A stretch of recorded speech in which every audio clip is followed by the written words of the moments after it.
that this has literally a 1 hour timer. You can only get about an hour of streaming time. Well, we live.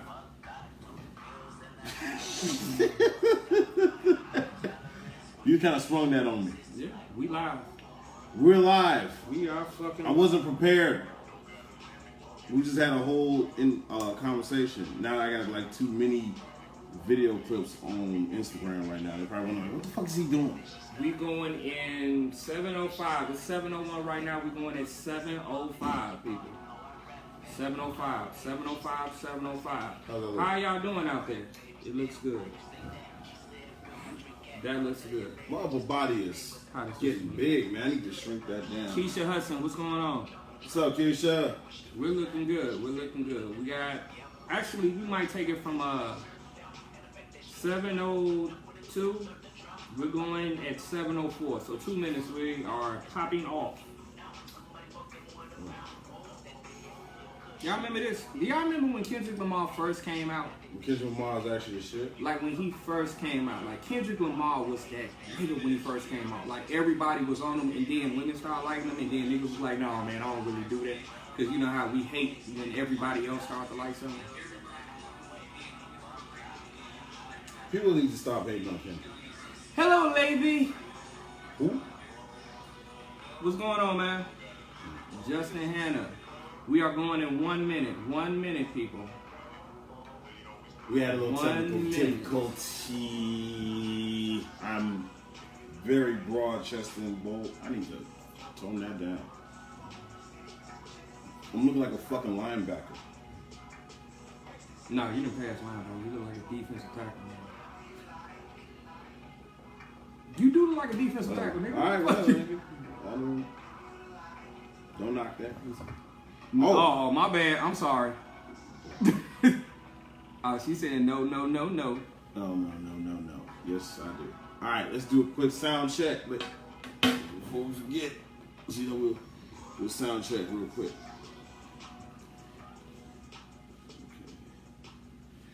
Okay. Mic check 1 2 1 2. Mic check 1 2 1 2. Mic check 1 2 1 2. Mic check 2 1 2. Mic check 1 2 1 2. Mic check 1 2 1 2. Mic check 1 2 1 2. Mic check 2 1 2. All right. Good for you? Good. All right. You already 10, 9, 8, 7, nope. 6, That's 5, hot. 4, 3, 2, and 1. Hit that button on the. Welcome everybody to the Brothers Podcast. I am your host, Stephen City P. Watson, or one of your hosts, along with my partner in crime, Dante Chase Bridges, aka Dante Chase Bridges, never needed an AKA. and we are The Brothers. That went slightly well. You give it here? We had a little bit of a technical difficulty. Dante burned popcorn in my house, so now it smells like burnt popcorn in here. Thank you, Mr. Bridges. I appreciate that. No, the pleasure's all mine. Yeah, I know. Right on. Because, now I like my apartment to smell like burnt vegetable. Okay.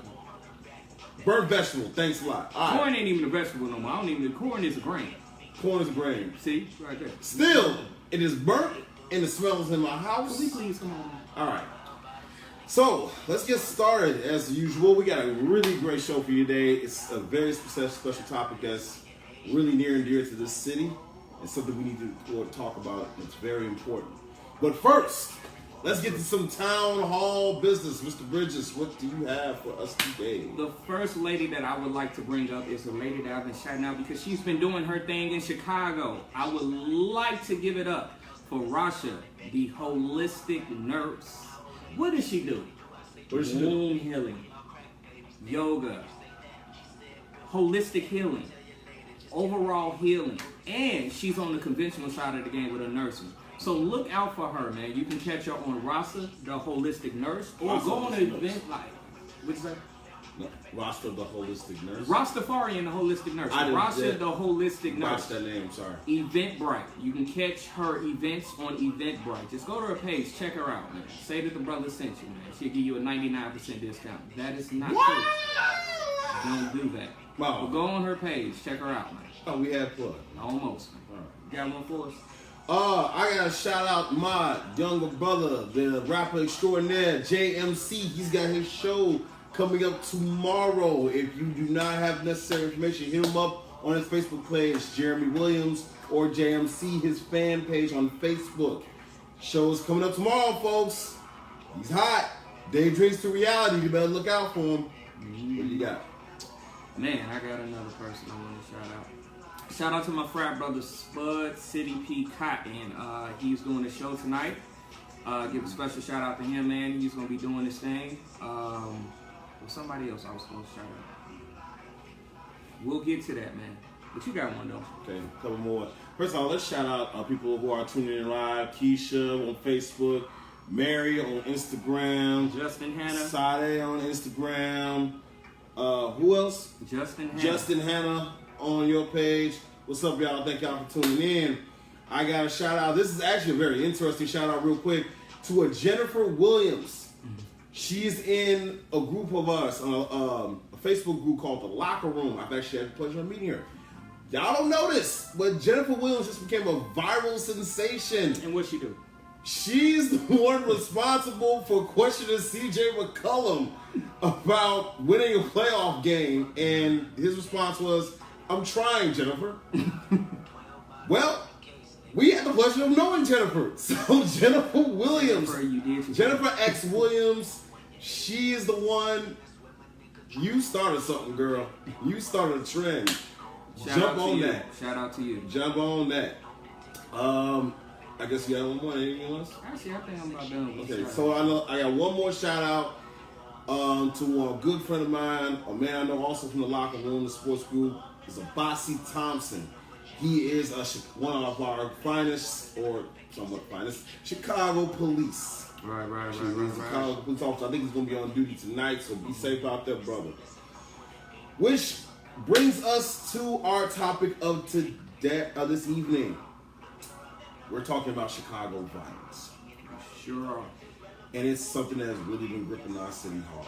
So I want to know. So here's the thing. What's causing all this?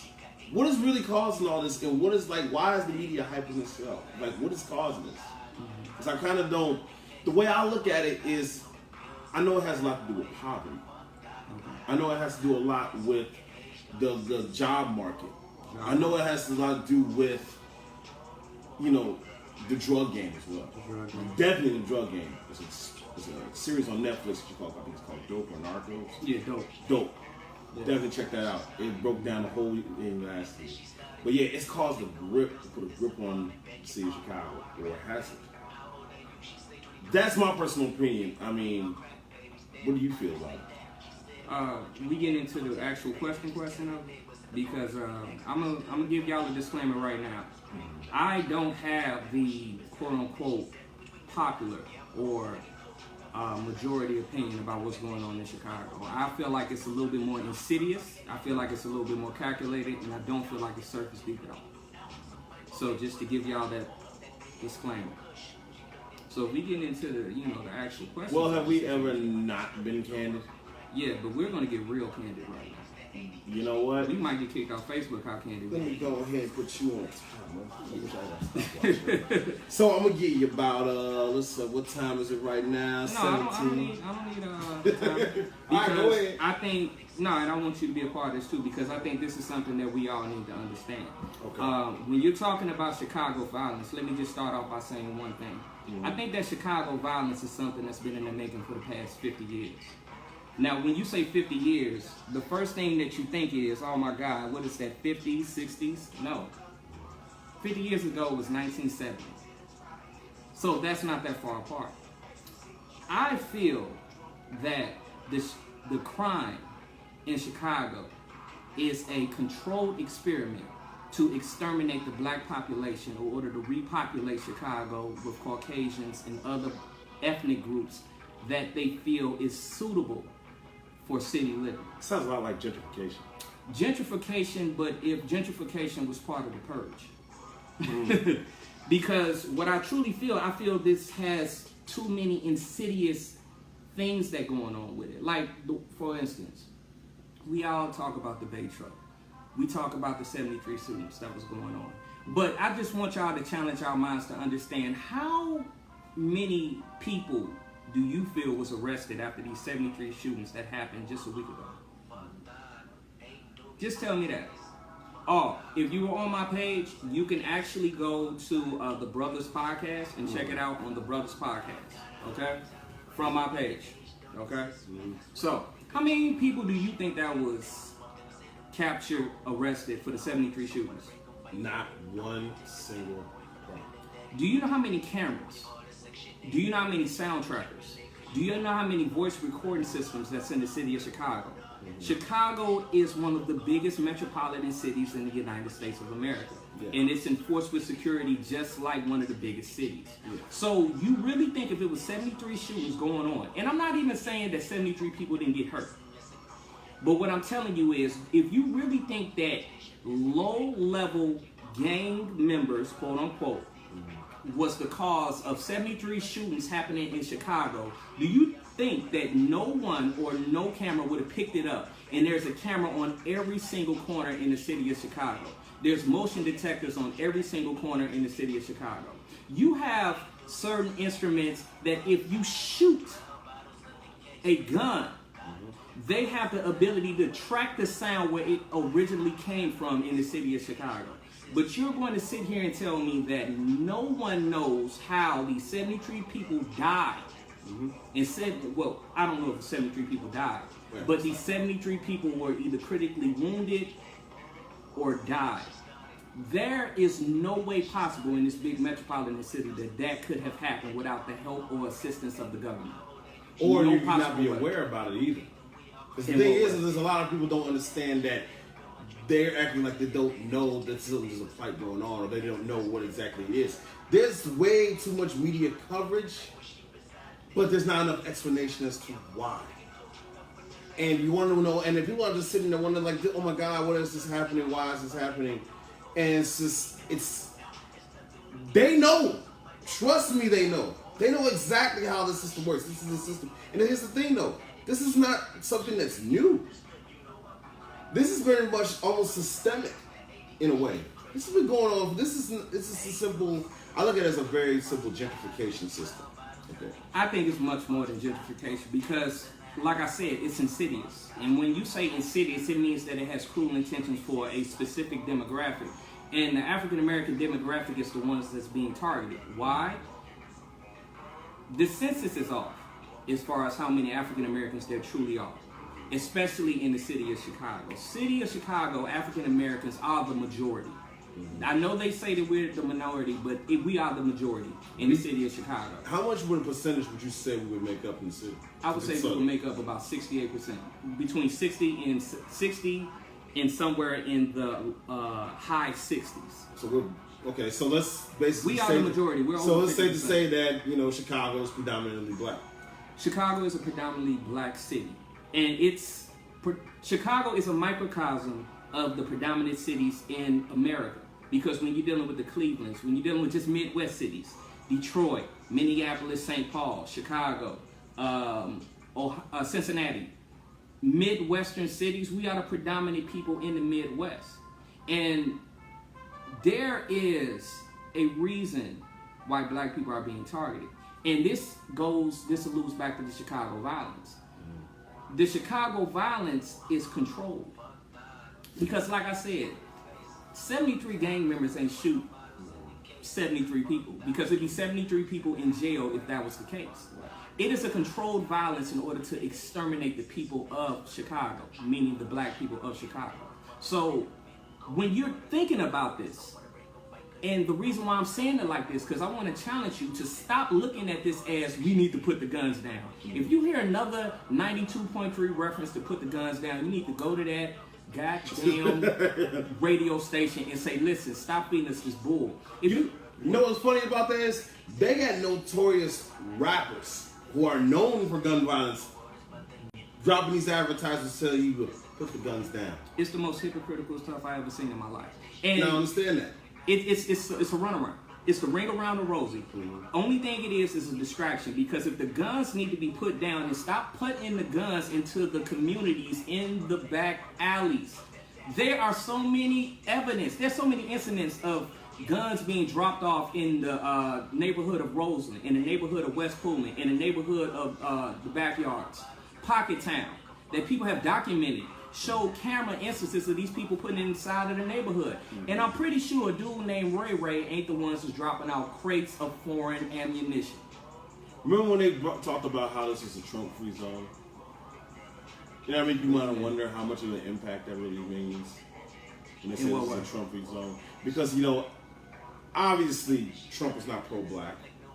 So the labeling of this being a Trump-free zone may seem like it's more systemic of we, as a people, control the majority of the city, which means we control a lot of power in the city, which means now they can just go and start dwindling that down. No, we don't control any power in the city, and that's by design. This is where the Chicago violence, I feel, kicks in at, because that is a part of the reason why. You have to, it's one of the fundamental principles of the art of war, divide and conquer. You have people that have the majority ethnic group in the city of Chicago, no matter what the census say, no matter what CBS, CNN, or ABC says, we are the majority. In order to make sure that these people don't unite and not only take over physically, but that ain't where it is, because you can kill 6 more cops and 6 cops will replace them. I'm not ever advocating that. Well, I'm going to take that back, but we're going to go a little further than that. All I'm saying is not physically to come together, but politically come together.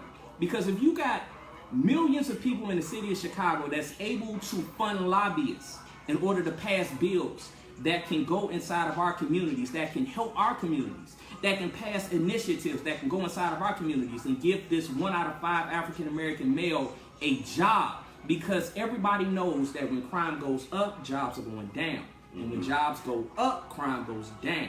That is just a fundamental fact of economics. Well, that also brings us to the point I was going to ask about how does this change the landscape of this city? And you just get, like, how does it change the landscape as far as the job market, as you just alluded to a little bit, the residential market, which we know is a big factor into it because it's mostly always seems to be about real estate, and the cultural market, the cultural landscape. Well, first of all, there are no jobs in the city of Chicago by design, because you have to starve the people out in order for them to go in all different directions, meaning the suburbs. You can tell that there's no jobs on a man level and on a woman level. There are the data, they're doing this with Section 8 housing. They will tell you, listen, I will give you Section 8 housing and you don't have to wait on the waiting list for a year. We can give you right now Section 8 housing. The only thing is you got to move far out of the city of Chicago for the year. And we've had plenty of friends that are dealing with this. Friends that are dealing with this right now. Going to Gurney, going to Schaumburg, going to Gurney, going to Barrows, going all northern suburbs from the city of Chicago. Because you're pushing them out of the metropolitan area. And why do you think you're pushing them out of there? Because the metropolitan area is a high property value area. And that's something that Chicago black people just don't understand. We got one of the worst neighborhoods, quote unquote, that people say is in the city of Chicago, which is Inglewood. The Dan Ryan runs completely straight through there. Do you know when you're on the highway from Inglewood, you can see downtown Chicago? Downtown Chicago is about 10 minutes away from Inglewood. Minus the traffic. The traffic would be a bitch. Even with traffic, I would give it 20 minutes. That's different from coming all the way to Country Club Hills. Yeah. That's different from if you have to travel to Niles, especially with the taxes. People don't want to be in Niles in these other suburbs. Right. So you have all this prime real estate that's sitting here that because of redlining, black people were pushed into these neighborhoods, but now the market value it hasn't went up. And this is going to allude back to the Chicago violence. But you got prime real estate sitting here. What's a way to get these black people out? You create a famine that will cause the black people to have to turn on each other. Because one thing we know, you take out the money, you take out the jobs, you take out the fathers out of the homes, violence is going to occur. You create this. Also, you create a media frenzy that's going to tell you, listen, these black people are out of control. They need for people to come in and take care of them. We need militias. We need FEMA. You create this frenzy, and you create the media that's looking at them and saying, you know what? We need them to be taken care of. You got people co-signing with Trump. These goddamn pastors, these coon pastors that's saying we got to get the body count down in Chicago. Not understanding that it could be the militias that the government is sending into Chicago that's causing the Chicago violence in the first place. So you have a 50-year-old plan that's coming into effect right now. Now, a little bit later, I'm gonna give you the actual plans that they're giving you in order for the Chicago crime to increase, so that they can get the black people out of Chicago, so they can take back over this real estate. Here's a prime example, and that's not just Inglewood. Now, we're also talking about the west side of Chicago, which is probably even worse, because that's where the majority of this is coming from. And I'll tell you, like, a prime example. I had my great-grandmother, or great-auntie, God rest her soul. When she had to go downtown, she had to take the bus. She chose not to drive. She chose to take the bus. We stayed off Cicero and Chicago Avenue. Chicago Avenue bus is about a 25 to 30-minute bus ride, if less, straight to downtown. Dropped off probably, I think, really close to the Daily Center. She had to go downtown to City Hall. So the west side of Chicago is a very high value area as well. And that's where I was born and raised. So. Because 290 flows straight through. Exactly. So it's a very high, so it's actually probably one of the more, you always see it right now in West End, West Loop. You see it currently going down in Inglewood. Hyde Park has kind of always been like that. But you also see in Bronzeville, it's starting to get built up now. Because these are already the areas that have been affected, that have already mostly the African Americans that have already been pushed out of them. Right. Like this, like how the projects downtown have been torn down. Remember that? Yeah. When the Greens got torn down, that was part of the whole plan. Right. We all knew that was the reason for that was happening.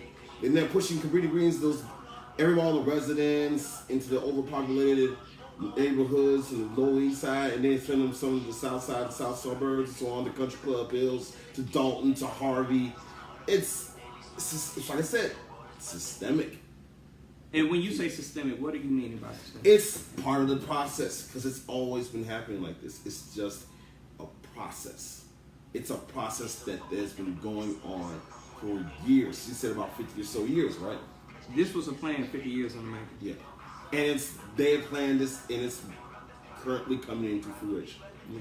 When you say systemic, though, you're basically alluding to the fact that a gang can't create systemic problems. The GDs beefing with the Vice Lords create systemic problems. Right. The Blackstones and the Souls on the West Side don't create systemic problems. Yeah. Systemic problems are created by the powers to be. And as much as we don't like to admit this, the powers to be are the government, the politicians, the state government, the federal government, the organizations, the foundations, the initiatives that's funding the Chicago in order to build in it. And that's funny, because that also alludes into the next thing I was going to ask you about, or ask the people about, and ask ourselves. What hand really does the Chicago police and the city of Chicago play in all this? They play the biggest part, because one of the things that people don't understand about the Chicago police are a part of the military. Most people don't understand that Chicago police are a part of the federal government military. So just break down what a police officer is. He's a policy enforcer. And policy enforcer, whose policy is he enforcing? And why is he enforcing the policy?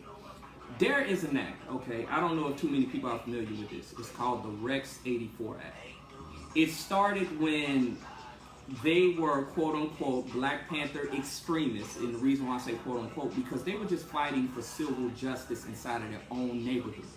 They weren't fighting to overthrow the government to a certain extent. They were fighting for not even equality, but just leave us alone to deal with our own communities. That's what they were fighting for. So you're dealing with this Rex 84 that saw these people as extremists. The only thing they was extreme at was not letting the government come and leech on them anymore. Because they were like, I always use this expression, the government was putting that leech on the back of Black society's neck, and they was sucking their funds dry. But the Black Panthers came in and decided to create organizations that would allow them to fund their own communities. They created acts called Rex 84 in order to say that these people can be categorized as terrorists. Did you hear what I said? These people can be categorized as terrorists in order for them to enforce policies on these specific people. Who enforces the policies? It's the government. No, but who enforces the policies in Chicago? Oh, the police. Exactly. So that's how the police correlates back into this situation. Everybody, it's when you're born African American, you have a subconscious feeling that the police are not on your side. Mm-hmm. It just goes with the territory. Right. But when you overall realize the way that they are set up, when they say to protect and serve, they never said anything about protecting the population. Mm-hmm. They're protecting and serving the government. They're protecting and serving the policies. This is not my opinion. You can look this up. Black's Laws Dictionary. You can go to the National Archives on Pulaski. You can just check the National Congress Archives and understand exactly what the police officer job really is, especially in the city of Chicago. So you have these policies in place that's set up in order for the police to be the authoritarians to enforce the policies to get rid of all the black people. What do you think that alludes to, though? Bait trucks.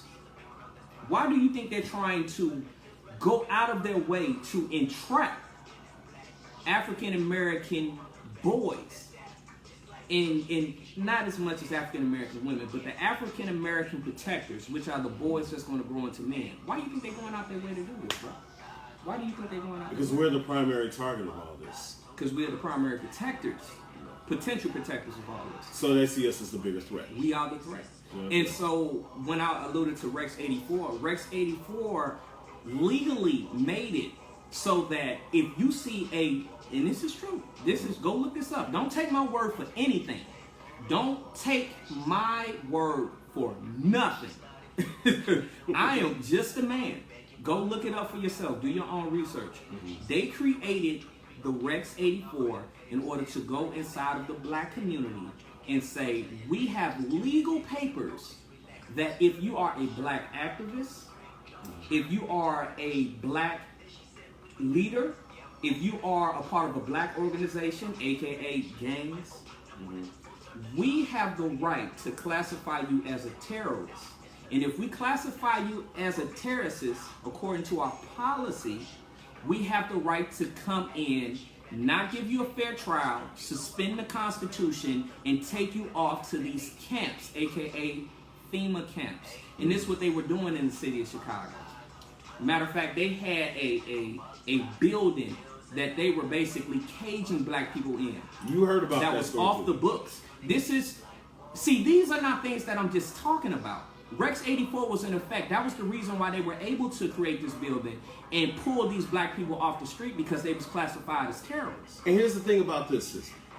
They're not shying away from admitting this either. It has been in the newspapers. It has been reported about.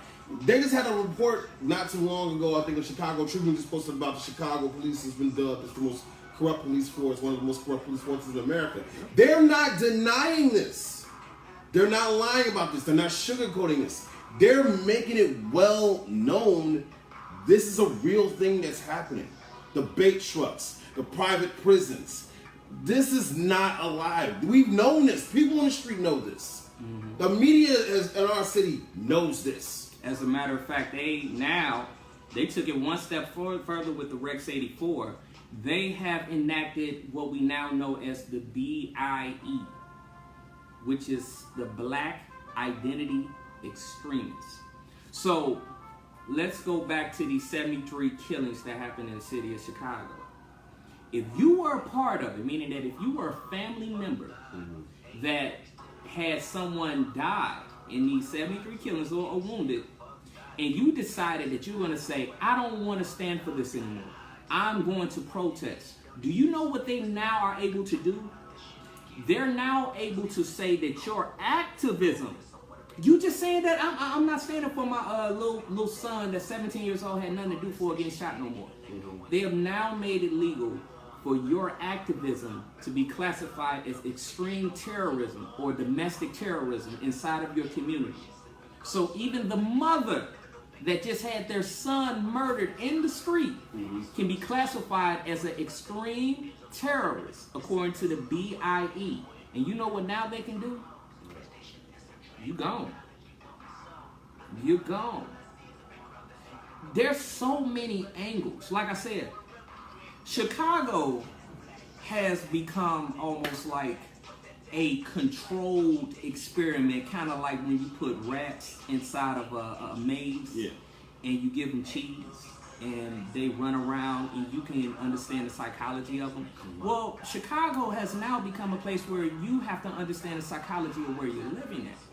So one thing that they do is they make you feel that it's your fault. Like you feel it's your fault that somebody has robbed you. And let's look at this on a broader scale. Sounds like victim shaming. Yeah. Let's look at this on a broader scale, because before we get into me saying that I'm victim shaming anyone, nobody should get robbed. But let's look at the root cause of someone robbing somebody. Unless, it's aberrations to the rule. But the root cause of me robbing you is because I have nothing, right? Mm-hmm. If I have nothing and I have no means of getting anything, they have already documented by experiments that they did in Yale University, saying that the mentality of a person, no matter if they're black, white, Mexican, or alien, if they are starved of any type of resource that they need in order to survive, especially a male, he will resort to physical harm and violence in order to support him and his family. So they have taken the resources out of the city of Chicago, and they knew, this is the government we're talking about. These are these private organizations. They knew what you were going to do. They knew the type of mentality you have, because they have been studying this for the past 70 years. Before there was Rex 84, there was COINTELPRO. Mm-hmm. When they infiltrated the civil rights organizations to understand, listen, we got to understand how these people tick, so we can never have these people unite like this again.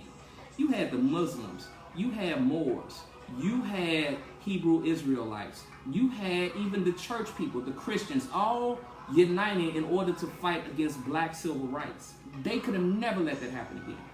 So what they decided to do was divide and conquer, because they know that one finger is not as strong as a fist. Now, let's fast forward to Chicago. They have divided and they have conquered. And what is the conquering for? The resources in Chicago, which is the real estate, the houses, the land. Do you understand the water routes that the city of Chicago is in? Do you understand the resources that are pumped outside, the import? Mm-hmm. Do you understand that? So you're sitting on gold and they want it. They know they want it. They want it. They want it. And here's I want to dive in a little bit of what you were talking about when you talk about what I mean about victim shaming. Here's how it works in a psychological sense. Psychologically, they are telling you that you are the problem. You are the result of your own downfall, which is really not the case. But if you are responsible, and if you feel that you are, you have a better chance to toe the corporate line, which means you tend to not be as opinionated. You tend to not be rebellious against something that you think is right, towards something that you think is right and against their own policies. That means you have a tendency to kind of fall into the system. When I keep saying system, systems. Think about this word, system. You have a tendency to fall into that system and be as part of the ongoing problem. Because what it really is that you're really not really challenging anything. You're not challenging anything at all. You're not really doing anything to fight back. You're not fighting for your rights. You're not going out there to really vote. There's no candidates really out there you can vote for. You're not doing community action. You're not doing community outreaches. You're not hitting the streets. You're not buying up property. You're not protecting your investments. This is where I got to disagree with you. What do you think about? Because this is what I feel. I don't disagree with everything you said, but I do disagree with the fact that if crime happens, they have allowed you, I'll say it like this. They give you the problem, but they also give you a solution. Okay? So, for example, all of these people were dying in the city of Chicago. You know what they told black people the solution was? Well, if you want to change all these people dying, especially by cops, black people join the police force. So they caused the problem and gave you the solution. But is that really a solution? Exactly. That's the whole point. It's not a solution. It's a controlled solution, because you can't have your oppressor cause your problem and then have your oppressor solve your problem without the oppressor always having an advantage over you. Yeah. So a lot of the voting. If you're not voting for someone that you funded with your own money, and I mean the black community, if you haven't literally bought, because that's how politics work, you gotta buy your politicians. Right. I hate to tell y'all this, all of this grassroots is good, but if you ain't got the money to come up to Willie Smith or Willie Wilson and be like, look, Willie Wilson, I need you to put community centers in Roseland. Here's $1 million. You got 2 million votes right here if you do it. What's up? That's real politics. Right. That's the politics. Them giving you somebody that's going to still stay on the corporate policy ladder is not really politics. It ain't nothing but a pig dressed up in makeup. But there's a lot of people that don't understand that type of policy. Don't understand how that systemic works. Nobody really is taking the time to kind of dig in and research that or understand how the politics work. Like, you can see it every day on your CNNs or even on your Fox News, no matter how much trash they are. You can go on BBC. You can go about it. They talk about this stuff all the time. They're telling you how this works. You know what I think the solution for that is? I think as black people, we need to start to create our own black filtered news outlets. Because when you say BBC, CNN, these are all white corporate America or white supremacy news outlets. So every information that they get, if they're not even just telling a bold-faced lie, is basically filtered through the perspective of a Caucasian person that's in charge of the United States. We need our own news outlets that gives the perspective of an African American and not someone that's been bought. That's why a lot of this stuff has to be independent, because you can't have a black news outlet that's funded by Viacom. Yeah. Do you see what I'm saying? Right. It has to be funded by our own money. And there's too many black people in the city of Chicago, million, that can give $1 and fund a news outlet for the city of Chicago, where we can get our news to understand what's truly going on and take off the white supremacy glasses. Quick question. Didn't Viacom buy BET? Viacom bought BET, and guess what's happening with BET? It's not really that much pro-black anymore. All that culture stuff is gone. Gone. You ain't gonna find Africa unless it's controlled. You can't even get motherfucking after hours with that video stream no more. That used to be fun. But anyway, go ahead. No, because what they do is, that's how they control the system. They cause the problem, but then they control the solution. So let's take BET, for example.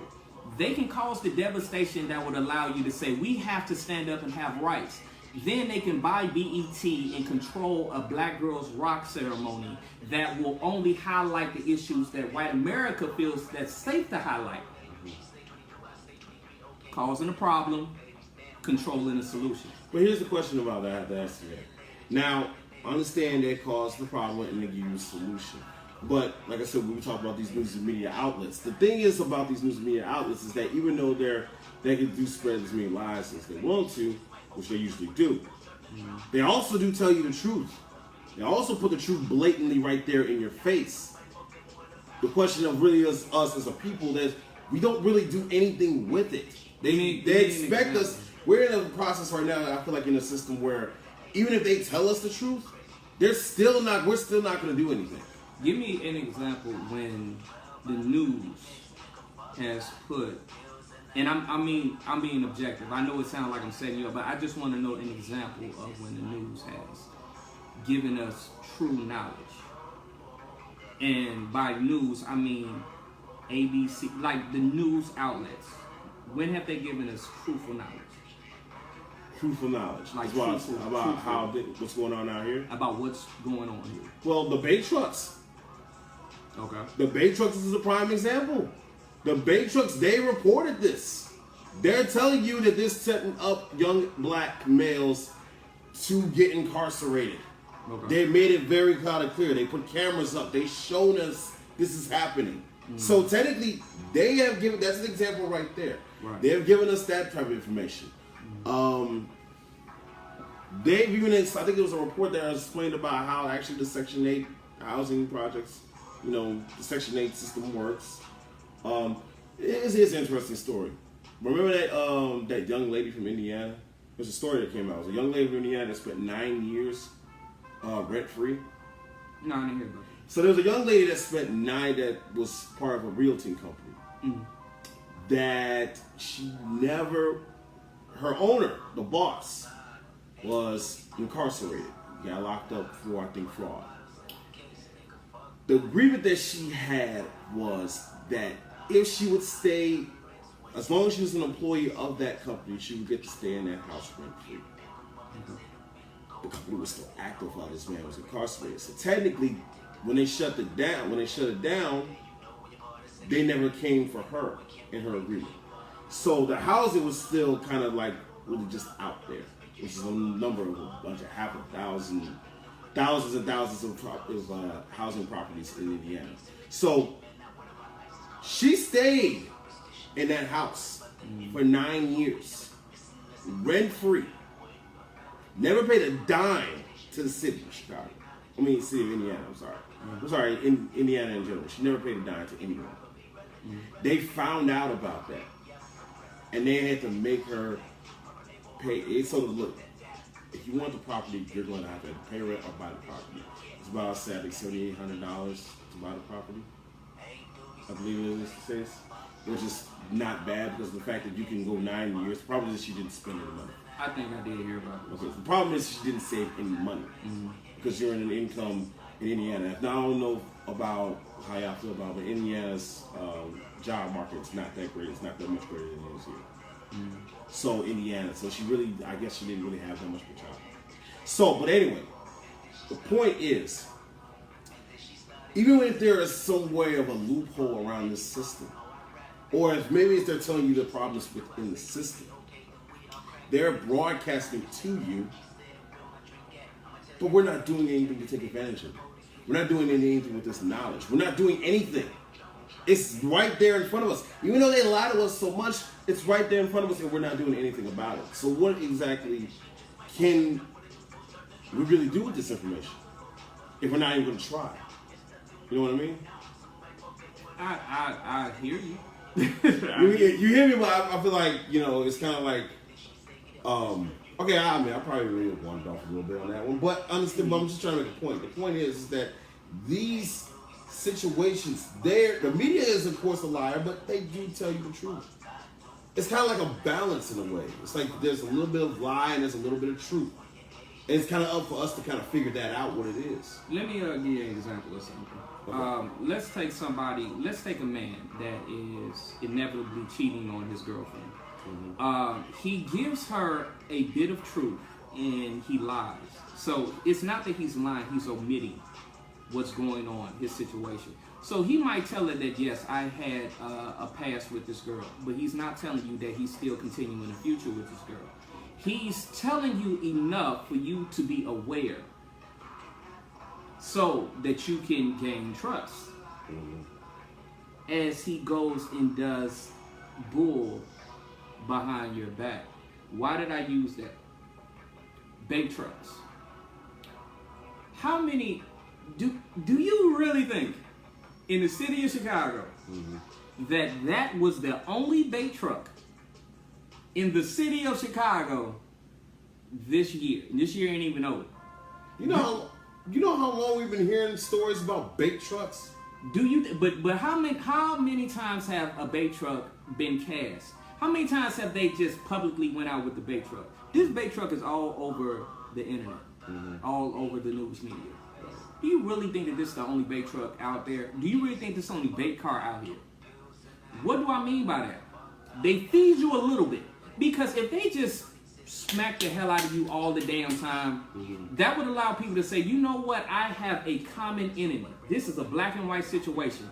They whooping my ass, we need to come together so they can stop whooping our ass. Right. But when they, and I'm talking about the media outlets, when they give you a little bit of the truth, it allows you to relax and say, you know what, okay, I can see they're making progress. I can see that they're trying to inform me, which causes you to relax, while they sneak up behind you and cut your goddamn throat. So, and I can't even say as much truth. I gotta say the little trinkets of truth that they set in there, and it's not even really truth, it's like half truths. Because what they tell you a little, but they omit all of the real shit that's actually happening. Like how they did with the bait trucks. Bait trucks were it was probably 6 bait trucks in the city of Chicago at that time. That was just the one that got broadcast. The 73 murders. Nobody has heard about what's happening with 73 murders. Now, if one dude named Jacquees come up to say he killed somebody, okay, we making progress. But they're not going to tell you that they probably had a militia that came in the city of Chicago to kill 73 people. A little bit of truth in order to get the bullshit that they're actually pulling out the way. So that's when I say, I don't really trust any media outlet, especially any media outlet that's owned by the powers to be, because we have to understand the agenda. Once you understand the agenda, you don't necessarily have to be like, okay, I don't trust you, but I trust you, I don't trust you. If you're owned by the powers to be, don't trust them. Because the agenda is to extrapolate the information from the black community, then exterminate it. So anything that happens in the media, which is a part of their agenda, propaganda, is going to be about exterminating the black people out of Chicago, if you talk about Chicago. And I'll give you a big example. What did Hitler do before he came in and killed all the Jews? Hitler went on a 3-year campaign in order to basically ostracize the Jews, to make smear their names. He went on a 3-year smear campaign for the Jews before he actually went in with his military to take them over. Why did he do that? Because he had to make the outside world see that these people are below dirt. These people ain't even worth saving. And so if Hitler, come in to kill him, hey, y'all should give me a pat on the back because I'm doing the world a favor. So what the media has done, for every one bait truck that they say that the police kind of was wrong for doing, there was 100 stories where they indicted black people, showed them with mugshots that made them look like they had the worst character, showed gang violence when it wasn't really there. 100 out of every one is not going to make me say, okay, we making progress. It's going to make me say, okay, this is exactly what they're supposed to do. This is a classic art of the war situation. I do have one rebuttal to what you have to say. You said they are to extract and exterminate the black people. I'm not going to go to the extreme of exterminate for one reason and one reason. It's because, as I keep saying about the system, is always, because the way I look at it as far as we're concerned, as African Americans or as blacks, you have to go back to kind of this thing of what was the whole point of slavery. But see, can I just stop you there? Go ahead. If you don't understand what slavery is, you may think that the reason for slavery is one thing. What you was taught in your books, in school, by white society. There's a reason why you was taught that concept. I don't have to go into the details about slavery, but I can tell you there was a reason why they told you slavery was the way it was. It's psychological, okay? That is the first thing. They can't come with chains and put us on boats anymore. They have to come with chains and mentally shackle our minds, okay? So you can't take that approach because they have been manipulating the narrative since slavery. On to the Jim Crow, on to the Civil Rights Movement, and on to them saying, quote unquote, all these black people are killing each other in the city of Chicago. Because people in Chicago know Chicago can get a little dangerous. Yeah. But I know damn well that Chicago people are not killing 73 people in one weekend. And tell me one thing, why is this on the weekend? I didn't know Def needed a contract. Because it's I always didn't on know the Def weekend. signed the contract for the weekend. You I know- thought that Saturday and Sunday, I thought it was more. I thought it was 5 more days. Because Right. if I was a true gangster, and we're talking about gang crimes, I would be doing my stuff when it's low key times. I would not wait till the block is hot or on parades in order to kill 73 people. Right. If I really had insidious intentions as a gang member, I would wait till it's the most low key where the block is not hot, and I would shoot you during a Monday, Tuesday, and Wednesday. Right. So that can show you that there is more to this. There is more to this story than 73 people getting shot. Because it's not going for a while, it keeps getting repetitive until you start figuring out this sounds like a process and stuff. But here's the thing, though, what I'm saying as far as the extreme of exterminating. Because the way I look at it is, black people still generate enough of a profit that they're not going to exterminate us. But they do want us out of the way of being more than just a profit tool. So they're just going to probably push us. It seems a lot like they're pushing us out of the way of Okay. what they really want to do. This is the thing. When you say the word exterminate, you can take on the connotation that it means to kill somebody. Exterminate only means to get rid of. Now, I don't necessarily have to get rid of you with murder, but I can get rid of you with private funded prisons. I can get rid of you by taking your manhood and your ability to provide for your family. I can get rid of you by separating your family, by giving them public assistance, your wife and your kids, and telling you that you get nothing, so you have to amstray away from your family. That is an extermination. That is a controlled extermination. This is 2018. We didn't got much, well, not we, but the powers to be have got much quicker than to just come and kill you. But I take that back, because they are literally going and killing black people in the city of Chicago. And this gets a little back to my point. I'm going to state this on the record. There was no possible way that quote-unquote gang violence caused 73 murders in the city of Chicago. Like we've all said, 73 murders, 73 people should have got caught with the amount of cameras out here. Right. The only way 73 murders could have occurred and nobody got caught by none of these cameras and none of these sound trackers and none of all these bullets that's flying, and I just stated that the city of Chicago have a way of tracking where that bullet originated from. The only way this could have happened if the government and the Chicago city helped with these murders. That is the only way it could have happened. Because ain't no gang members gonna pack up, kill 73 people first, pack up, and then leave. It just don't happen like that. Yeah. Somebody would have taught.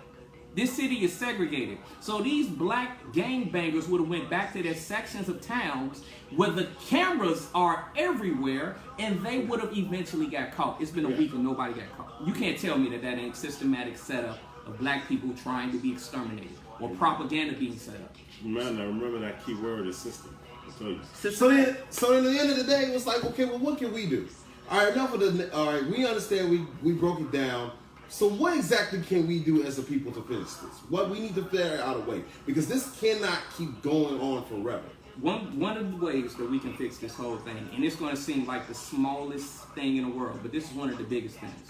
I feel entrepreneurship is the way to fix this, because one of the bigger reasons why there are no jobs and people aren't employed is because people are looking for jobs and people are looking to be employed.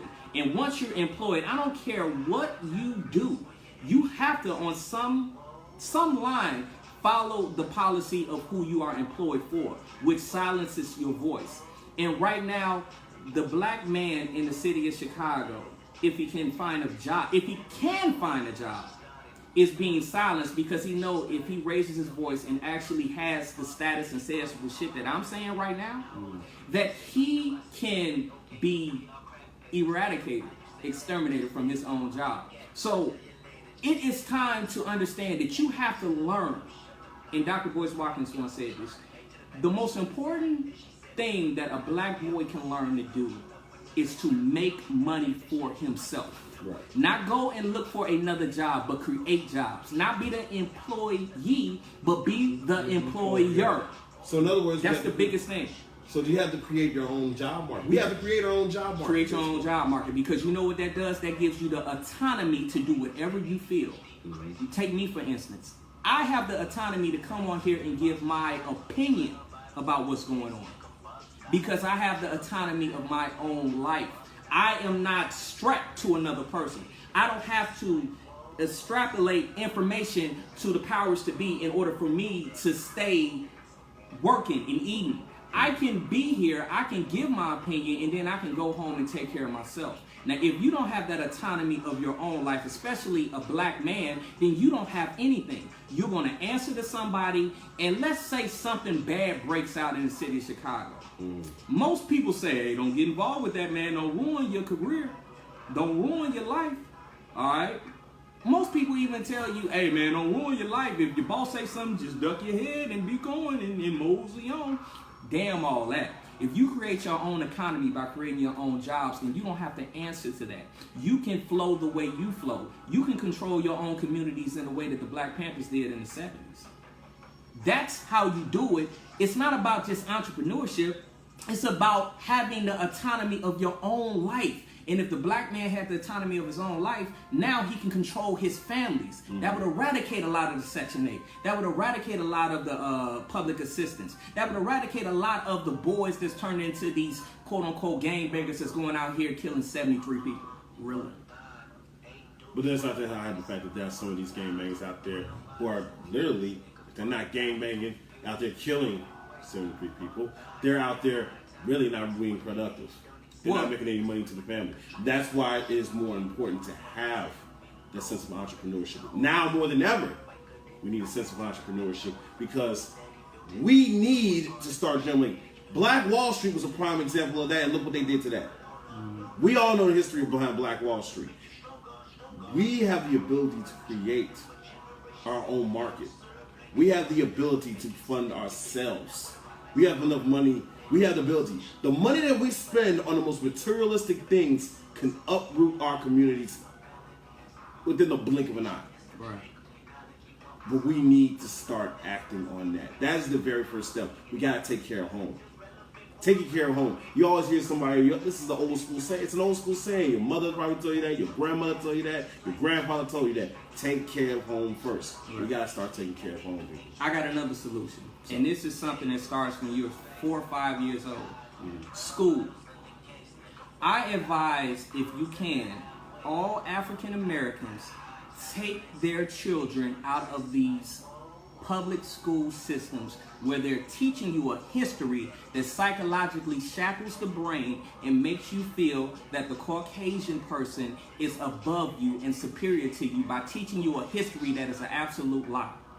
You cannot get around the fact that when you go in school, first, most of our black boys are being taught by white female teachers.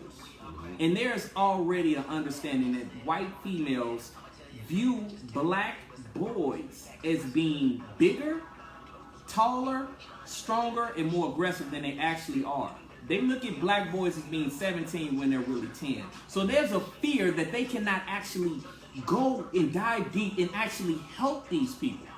Please nobody give me an admiration. Please nobody give me an admiration. Because we're talking about the majority of what's happening. We're talking about the black boy being forced into the school to prison pipeline by putting them in special education. I'm one of the smartest people that I know. And I will tell you a story. I went to Catholic school until 1 through 7th grade. I went to public school for 1 year. Do you know they tried to put me in special education? They tried to put me in special education. I went to Brown on 127th and Wallace. 1 year in 8th grade. And they tried to put me in special education. How is that even possible? You have to understand that this is a systemic issue. Like my guy keep telling you, this is systemic. They are trying to, school at this point is only a lather up and lubricating you in order to fit into society so that you can either work for the corporate structure or get work from the corporate structure, which is prison. So you have to create your own narrative. Take that black boy and that black girl out. Teach them their own history, because I swear to God, there's nothing like learning who you truly are that will ignite your soul. I can't work for anyone right now is because I know exactly who I am and where I came from. I know what my strengths and weaknesses are. I know I deserve better. If you teach a black boy that is 6 or 7 years old, you don't have to worry about him going out here and joining the game. His soul will be ignited to the point where he knows that, hey, my ancestors, and I ain't even talking about 500 years ago, my ancestors from 70 years ago were better than this. I am better than this. I come not from that king and queen stuff, because everybody comes from king and queens, but I come from people that are entrepreneurs. I come from people that own their own banks, and the banks were actually more popping than the actual white banks today, called the freedmen banks. That's why they shut that down. That's why they shut that down. If he understands his true history, that he did not originate from Africa, he originated from this continent right here. He started to understand his true ethnicity, his true race. There's nothing you can do with that person. You're going to have to leave him alone, because you can't indoctrinate him into the white society anymore. He knows better. School is where it's at, because it's not education, it's indoctrination. And once you understand that, you're able to take your child, manipulate his mind in the best way possible for your people, and then watch and see what he do out in this world. You're going to be totally silent. Enrich the mind and enrich the soul. Enrich the soul. That's the two most important things you need to do. Enrich the mind, enrich the soul, and everything else will fall into place. Can't feed nobody Kool-Aid, expect them to run 26 miles all the time. Exactly. Giving them bad information and thinking they're going to take over the world in a positive light. Are you sick? No. And sometimes you might even have to teach yourself. But it's the most important. Be aware. Be aware. Be aware that you don't know the information. Right. And that you need to learn. Also said, Einstein once said, he's one of the smartest men in the world. The smartest man in the world is a person that still has a lot to learn.